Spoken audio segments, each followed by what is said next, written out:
Frank. So thank you so much for giving us that wonderful presentation. I'm going to ask you a really quick question. And Sure. So can you just give us a quick highlight of your talk and also bring us to an experience that may be personal or not that describes one thing that you think that we should be doing to leverage on to the Earth 2100 that we would like to see in our future? So thank you. I mean, it was a pleasure to join you guys today, and it was an excellent panel.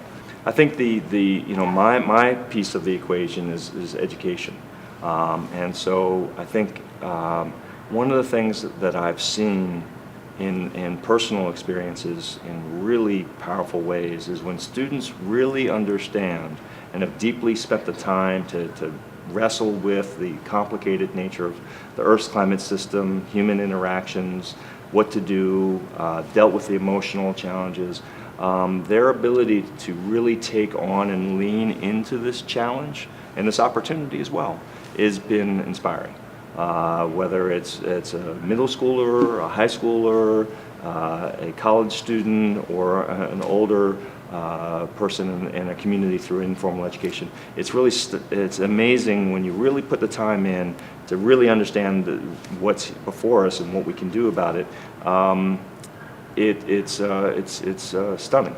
So I'm really pleased that education is now being seen as a powerful part of how we address climate change.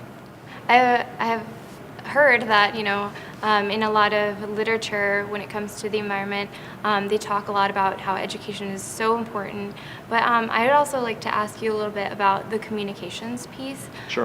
Because sometimes a knowledge may not be enough. So how do you think that we should incorporate the communications within the education piece and kind of blend them into one persuasive way of doing outreach? So there's a little bit more there. It's a rich space, because actually one of the things that we're looking at in education is actually, and we call for it, and so just to step back for a second, one of the things that we did in 2009 as a community is define what climate literacy meant. And one of the key pieces of climate literacy, which is principally an education type of enterprise, is that you're able to communicate about it in meaningful ways. So you're actually asking for people to prepare themselves in education to be effective communicators in meaningful ways. That word "meaningful" really is an important word. The community chose that word. So I think that if we're talking about communications, I think that the more skillful and strategic and prepared we are to be communicators, it has an education component, but it's a more of a manifestation of a well-educated person, that they communicate in meaningful ways. Right. So they're connected, Exactly. but sometimes we jump right into communications without being prepared to communicate, or we're skillful.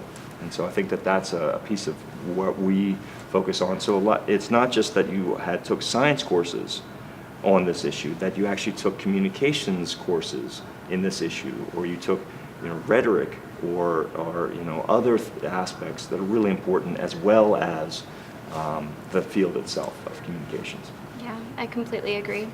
So now I'm going to ask you, based on your expertise in the field, if you could just give our viewers an example, a prime example of people or an organization who is already working on this strongly. I mean, obviously, you work with NOAA, Yeah. so that may be one. But if you can also point towards any other partnering organizations and how we know that they're doing this, and how we can, I guess, show that this is being done and it's working now. So I think we've since 2005, 6, 7, we've made tremendous progress in the field of engaging, figuring out how to engage, how to educate, how to do extension, how to do outreach, how to do media. We've done a lot of work in this space, but I think the most exciting area is that there's many more organizations, many more individuals, many more capabilities than we've ever had before, and that the other thing that's really important is the collaboration between organizations when you're talking about climate. A lot of times with other issues, people would compete with each other. And when it came to climate, they are intuitively collaborative. And so the barriers of having to figure out how to work together, to be paid to work together, because there isn't as much money on, say, other issues on this field. But just the sheer nature that everyone is collaborative is a stunning progress. That we've been able to make a lot of that just by sheer voluntary collaboration between organizations who have committed to working in this space.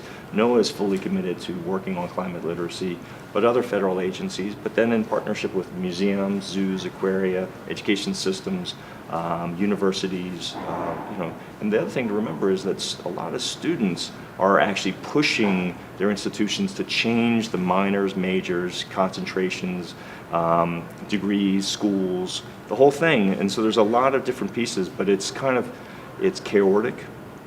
We didn't design it to be this way, and yet it is this way. So I think that's gives me a lot of encouragement that we are making progress in this area, but we have a lot more work to do. But doing it together collaboratively in a focused way is where we are now as a community. We're much more mature, and we're ready to take it to the next level. Right. So that in itself is the progress, and It's that huge is progress. evidence of progress. So. Absolutely. All right. Well, thank you so much for your time. Thank you. And it's been a pleasure to have you here. Thank you.